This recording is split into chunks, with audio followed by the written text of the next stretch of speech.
Interimo ad apparetorime, ameno latire. Seja bem-vindo ao Terceiro Milênio, a visão espírita para uma nova era, um programa da Liga Espírita Pelotense.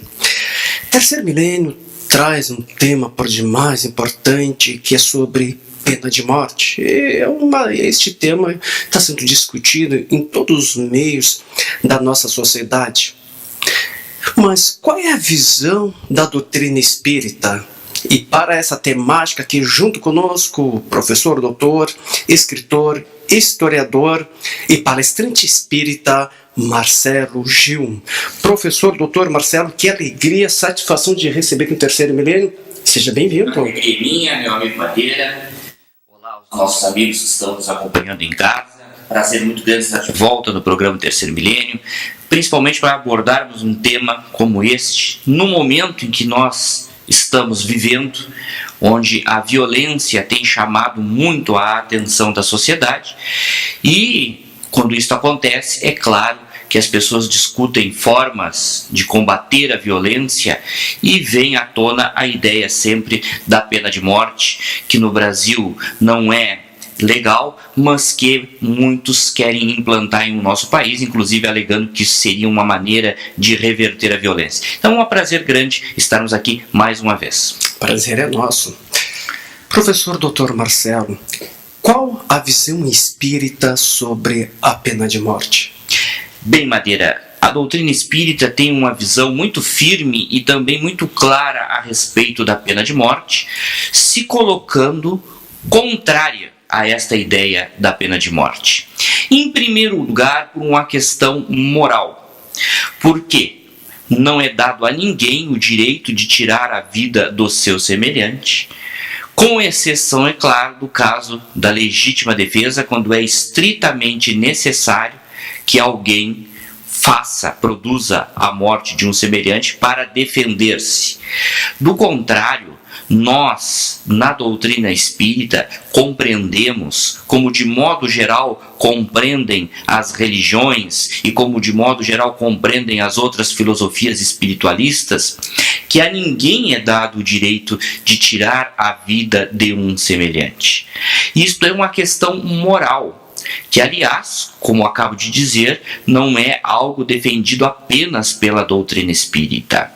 No universo das religiões, no universo das filosofias espiritualistas, e o espiritismo é uma filosofia e também é uma religião, na medida em que produz consequências morais e busca religar o indivíduo com Deus, no universo, portanto, das religiões e das doutrinas das filosofias espiritualistas, a pena de morte quase sempre é entendida como um processo equivocado, justamente por esta questão de natureza moral, segundo a qual não nos é dado o direito de tirar a vida de ninguém. Em segundo lugar, a doutrina espírita se coloca contra a pena de morte por também uma questão prática. Madeira e vocês que estão nos acompanhando em casa, a doutrina espírita nos prova por intermédio do fenômeno mediúnico, e o espiritismo, neste sentido, também é uma ciência que investiga a sobrevivência da alma após a morte do corpo, que investiga as relações entre o mundo espiritual, onde vivem os espíritos desencarnados, e o mundo corporal, onde vivemos nós, os espíritos encarnados. Como ciência, o espiritismo investiga estas relações e nos comprova que a morte não existe. Nós não matamos ninguém. Na verdade, nós exterminamos corpos físicos. O indivíduo, a personalidade, se conserva de modo integral após a morte do corpo. Portanto, a pena de morte não pode resolver problema algum por uma questão prática. A morte em si não existe. A doutrina espírita nos comprova que o que morre é o corpo, e ninguém se transforma do ponto de vista da personalidade simplesmente porque morreu. Ou seja, nós continuamos depois da morte sendo exatamente o que éramos antes de morrer, apenas não temos um corpo físico. Ora, se a morte não existe e o Espiritismo nos comprova que de fato ela não existe, então, do ponto de vista prático, podemos afirmar com absoluta convicção e certeza que a pena de morte é uma grande ilusão. Na medida em que a morte nada mais é do que uma passagem para um outro mundo no qual continuamos sendo o que sempre fomos. Quando nós levamos um criminoso, seja ele quem for, à execução por intermédio da pena de morte, nós estamos exterminando o seu corpo. Este criminoso continuará sendo quem sempre foi, a não ser, é claro, que mude o seu procedimento após a desencarnação, que se regenere após a reencarnação, mas ele continuará em essência sendo quem era antes de desencarnar. Apenas se tornará invisível aos nossos olhos, porque repito, não exterminamos os criminosos com a pena de morte. Nós exterminamos os corpos aos quais eles estavam ligados e que naquele momento, o momento da execução, se produz, na verdade, o desligamento, a desencarnação. Se a morte não existe, e ela não existe, a pena de morte não passa de uma grande ilusão do ponto de vista prático. Sendo assim, por esta questão prática e também por uma questão moral, segundo a qual a ninguém é dado o direito de tirar a vida de seu semelhante, a doutrina espírita se posiciona de modo claro e objetivo contrário à pena de morte. Professor Dr. Marcelo, atualmente temos observado em alguns homens públicos e cidadãos pedirem a pena de morte como uma das formas para frear a violência. Quer a pena de morte para crimes como, por exemplo, estupro seguido de morte, assaltos seguido de morte, para sequestradores e para alguns crimes hediondos.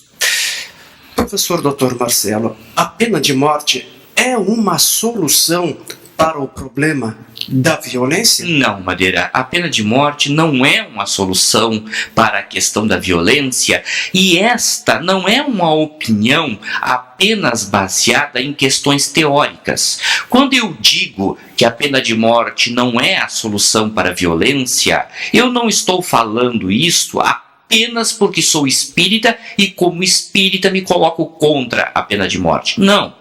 As pesquisas e a realidade mundo afora nos demonstram que a pena de morte não é capaz de reduzir a violência. O que é capaz de reduzir de fato a violência é a educação, sobretudo a educação moral do indivíduo, baseada em valores, em preceitos éticos, como principalmente o respeito ao próximo, que nós podemos encontrar tais valores não apenas na doutrina espírita, mas de modo geral em todas as religiões e até mesmo dentro do campo religioso. A educação moral do indivíduo e a justiça social. Quando de fato o cidadão é contemplado pelo Estado em que vive, pela sociedade que o cerca, em seus direitos fundamentais.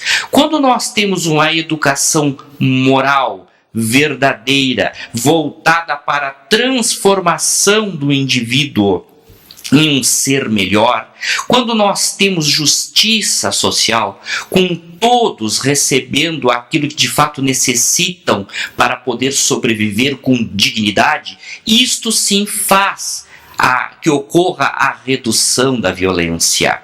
Se a pena de morte por si só fosse capaz de reduzir a violência, nos países do mundo onde se adota a pena de morte, os índices de violência seriam baixíssimos e não são.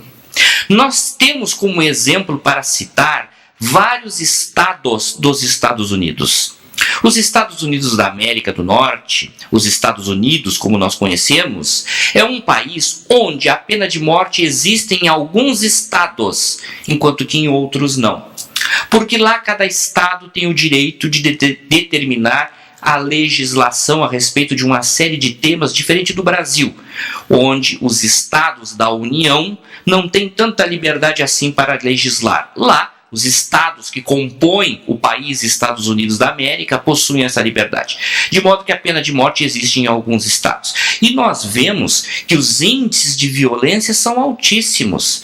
E nós, inclusive, podemos acompanhar isso através da televisão e também através dos filmes que os Estados Unidos produz e exporta para o mundo inteiro, inclusive vários filmes abordando a temática da pena de morte, onde indivíduos são levados à execução por terem cometido crimes hediondos, crimes terríveis, em locais onde se supunha que pela existência da pena de morte, esses indivíduos se sentiriam inibidos em praticar tais crimes. Isto não acontece.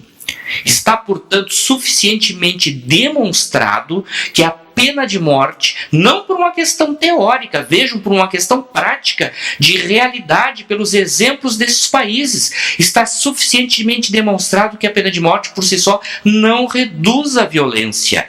Em outros países do mundo, como, por exemplo, em vários países europeus, onde não existe a pena de morte, mas onde existe justiça social, onde o cidadão é contemplado pelo Estado e pela sociedade onde vive com seus direitos fundamentais, e onde existe uma educação moral, não uma educação moral única e exclusivamente realizada pelas religiões, mas uma educação moral realizada pelas famílias, buscando a transformação dos indivíduos em pessoas melhores. Aí sim, os índices de violência são drasticamente reduzidos. Além disso, Madeira, é preciso considerarmos algo muito sério em relação à pena de morte: a questão da inocência.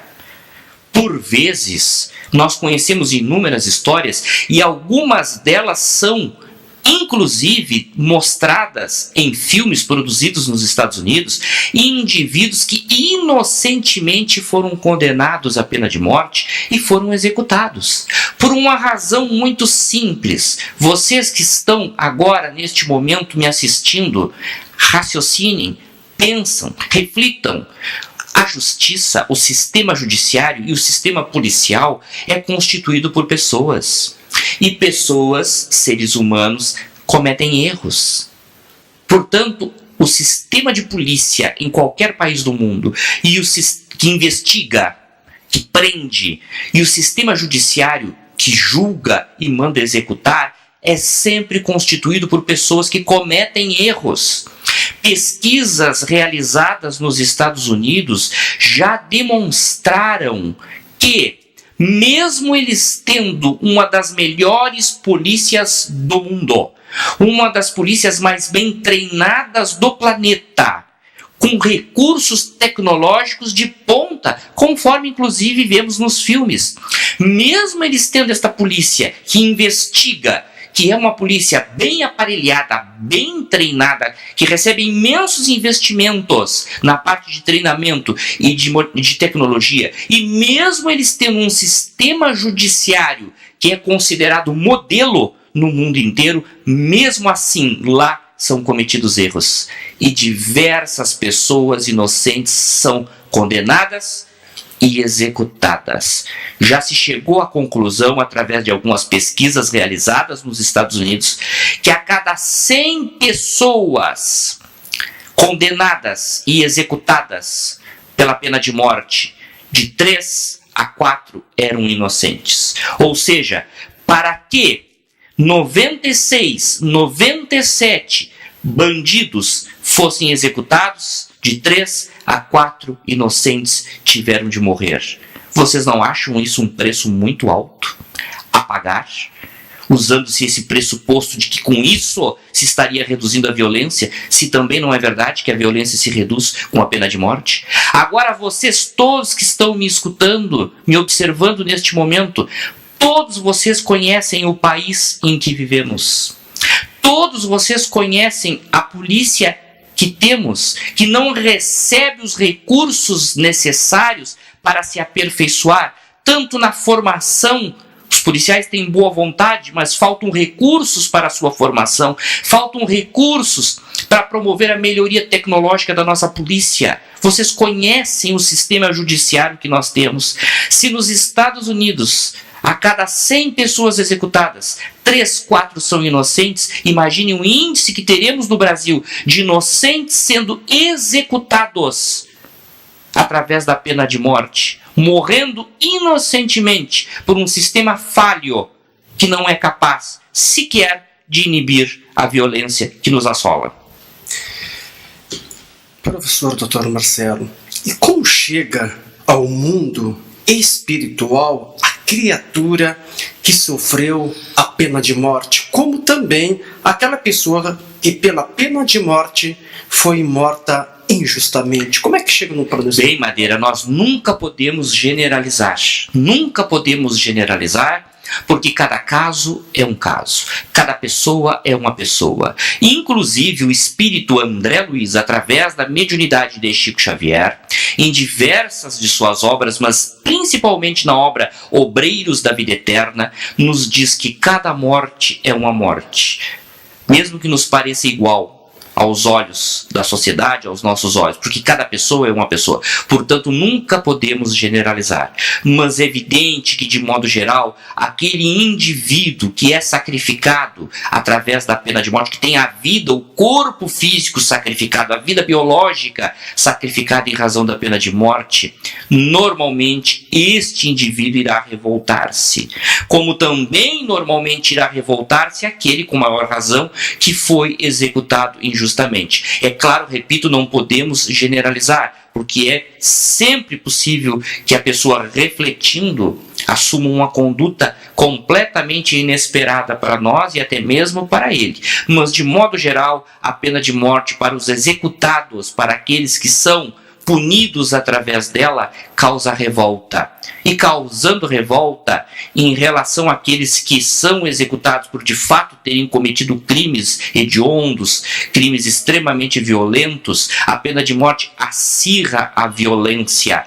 Porque vejam, o indivíduo que foi morto por intermédio da pena de morte, cedo ou tarde reencarnará. Isto é algo também que a doutrina espírita nos explica e nos demonstra de modo muito firme. Quando nós executamos um bandido, seja ele quem for, através da pena de morte, tenha ele cometido o crime que seja, pode ter sido o crime mais violento, não interessa. Nós não estaremos eliminando o bandido. Estaremos eliminando o corpo que lhe pertenceu. Este bandido continuará provavelmente, a não ser que se regenere, no mundo espiritual, porque é sempre possível a regeneração em qualquer época da vida do encarnado ou do desencarnado. Mas se ele não se regenerar, continuará sendo o terrível bandido que sempre foi no mundo físico, no mundo espiritual. Irá tornar-se provavelmente um terrível obsessor e será um bandido ainda pior, porque agora será um bandido invisível aos olhos do mundo, um bandido que não pode ser visto, mas que poderá influir sobre inúmeras criaturas, as influenciando no cometimento de terríveis crimes que ele agora não mais pode cometer por não ter um corpo. E vejam, este indivíduo cedo ou tarde reencarnará entre nós. E se não tiver se regenerado, novamente produzirá uma série de fatos que perturbarão novamente a sociedade, onde ele voltará a conviver através da reencarnação. É mais um motivo pelo qual nós nos colocamos contra a pena de morte. Sem dúvida.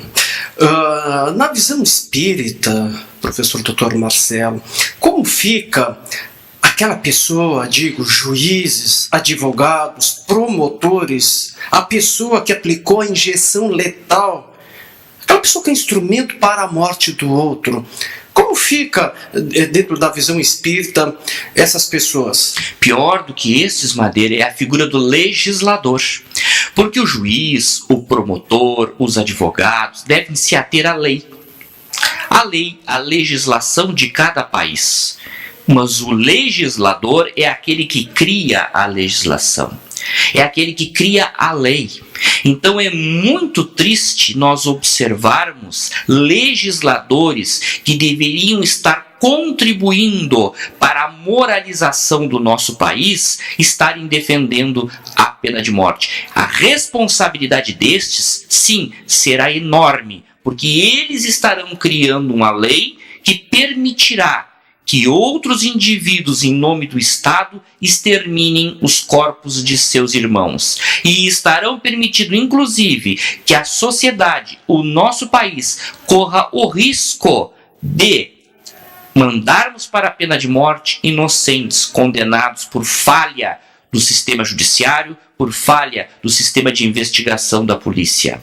Quanto aos juízes, aos promotores, aos advogados, inclusive aquele que administra, que executa, que aplica, seja a injeção letal ou qualquer outro método utilizado para a execução dos criminosos, cada um, evidentemente, que será responsabilizado de acordo com a sua consciência, de acordo com a sua intenção, de acordo com a sua ação.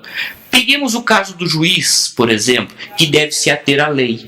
O juiz, diante de um criminoso cuja conduta se enquadre naquilo que a lei determina como sendo necessário ser punido com a pena de morte, é evidente que o juiz, neste caso, no seu íntimo, poderá ser contra o sistema, mas dificilmente conseguirá impedir que o indivíduo seja executado, já que a legislação naquele caso é clara. Da mesma forma o promotor, os advogados e mesmo aquele que aplica a injeção letal. Porque é evidente que se um indivíduo está naquela posição, naquele momento, ele poderá até se negar. É possível que ele se negue, mas é também possível que ao se negar a cumprir a lei, ele perca a sua posição, perca o seu emprego, perca a sua posição naquele momento, que é aquela posição determinada pelo próprio sistema. Então, inclusive é algo sobre o qual nós mais ainda temos de meditar, porque se nós adotarmos a pena de morte no Brasil, estaremos colocando estas pessoas todas que trabalham no sistema judiciário, estaremos colocando essas pessoas numa situação extremamente difícil, onde indivíduos terão de escolher, os indivíduos contrários à pena de morte, trair a própria consciência ou trair aquilo que determina a lei e pôr em risco a sua posição no judiciário, no Ministério Público, na polícia, na parte da execução e etc. É mais um motivo para nós efetivamente nos colocarmos contra a adoção da pena de morte no Brasil. Sem dúvida nenhuma. Os espíritos desencarnados que outrora foram criminosos e que no plano espiritual ainda não se modificaram, esses espíritos influenciam os encarnados aos crimes aqui na Terra? Te faço essa pergunta que agora há pouco tu não Exato, Valéria. E a pergunta foi muito bem colocada, se o indivíduo ainda não se regenerou. Porque a regeneração do indivíduo é sempre possível em qualquer momento. A doutrina espírita nos coloca diante de uma ideia em relação à vida, a ideia segundo a qual essa não é a nossa primeira existência e nem será a última. Portanto, não existe indivíduos que são incapazes de se regenerar. Pode ser que o indivíduo nesta encarnação não consiga se regenerar. Pode ser que nesta encarnação não consigamos promover a sua regeneração, mas cedo ou tarde ele irá regenerar-se. Veja, um indivíduo que desencarnou através da pena de morte por ter cometido crimes hediondos, atrozes, que tenham sido marcados por extrema violência e que não se regeneraram no mundo espiritual, irão certamente tornar-se bandidos ainda piores. Bandidos invisíveis, como eu disse há pouco, que atuarão como terríveis obsessores, influenciando outras pessoas no cometimento de crimes cada vez mais violentos. De modo que com a pena de morte nós reforçamos a violência ao invés de combatê-la. Promovemos a formação de verdadeiras orlas de malfeitores no plano espiritual, extremamente revoltados, que irão atuar como terríveis obsessores se não se regenerarem, promovendo uma influência nefasta sobre aqueles que pretendem cometer crimes, reforçando o seu desejo e os empurrando ao cometimento de crimes cada vez mais hediondos. Poderia nos trazer, vem de acordo com uma feita ali, uma reportagem, né? Na época o Chico Xavier ainda estava aqui encarnado entre nós, que ele comentou sobre isso, que muitos crimes terríveis, essas pessoas elas não cometem sozinhas. Não cometem sozinhos. Assim como os atos praticados pelo bem, pelo amor e pela caridade, quando estamos dispostos a praticá-los, atraímos por simpatia de pensamentos e de sentimentos, atraímos uma multidão de espíritos à nossa volta que nos incentiva a prática do bem. O contrário também. Quando estamos dispostos a praticar o mal e às vezes não temos coragem de praticá-lo, por uma questão de identidade, de pensamentos e sentimentos, atraímos espíritos inferiores que irão nos influenciar para que de fato cometamos o crime que estamos dispostos a cometer. Professor Dr. Marcelo, alguns agentes de segurança pública, como também algumas pessoas, dizem que bandido bom é bandido morto. E uma outra pergunta, a pena de morte deixará de existir na face da terra? Não há bandido bom, Madeira. O que nós temos que trabalhar é para transformar a todos em pessoas melhores, através da educação moral. Repito, não apenas a educação moral promovida pelas religiões, mas a educação moral promovida pelas famílias, com base em valores sólidos. Primeiro deles, a ideia de que não devemos fazer aos outros aquilo que não gostaríamos que os outros nos fizessem. A ideia de que nós devemos agir em relação aos outros sempre como gostaríamos que os outros agissem em relação a nós. Quando isso for implantado na Terra através da educação moral e através da justiça social, com o Estado e a sociedade, oportunizando a todos direitos, garantindo a todos oportunidades iguais, com isso nós exterminaremos com a violência e com isso nós promoveremos a transformação de todos em pessoas melhores. Aí não haverão bandidos. Bandido bom é bandido morto é na verdade uma grande ilusão, porque repito, a pena de morte não extermina pessoas. A pena de morte extermina corpos. O indivíduo desencarna, mas a personalidade se conserva. Sendo assim, a pena de morte é uma das grandes ilusões da nossa humanidade. A pena de morte é uma ilusão por uma questão muito clara. A morte não existe. Ninguém morre. A personalidade se conserva depois da morte do corpo físico de modo integral. E o fenômeno mediúnico nos demonstra isso de modo que não é apenas uma ideia, é uma constatação. E nós temos a firme certeza que num futuro próximo a pena de morte será abolida em todos os países em que ainda existe. Aliás, vários países já a aboliram no decorrer da história, e naqueles em que ela ainda existe, isso será abolido, porque a Terra está se transformando num mundo melhor, um mundo de regeneração. E quando de fato a Terra transformar-se em um mundo melhor, um mundo de regeneração, todos os hábitos bárbaros do passado, incluindo a pena de morte, não terão lugar entre nós, porque conforme Jesus nos ensina no Evangelho, os mansos herdarão a terra.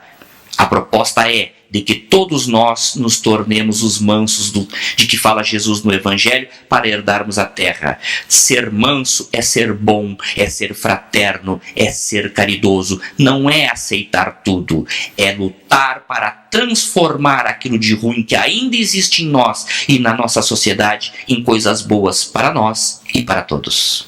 E a Jesus que agradecemos profundamente a presença aqui junto conosco, o professor Dr. Marcelo Gil, por trazer profundas reflexões a respeito sobre a pena de morte. Eu que agradeço a todos, amigo Madeira, a todos que estão nos acompanhando em casa, e peço mais uma vez que as pessoas façam uma reflexão profunda a este respeito. Não podemos de forma alguma aceitar que em nosso país se adote a pena de morte, porque a pena de morte nada mais é do que uma das grandes ilusões da nossa época, já que a morte não existe.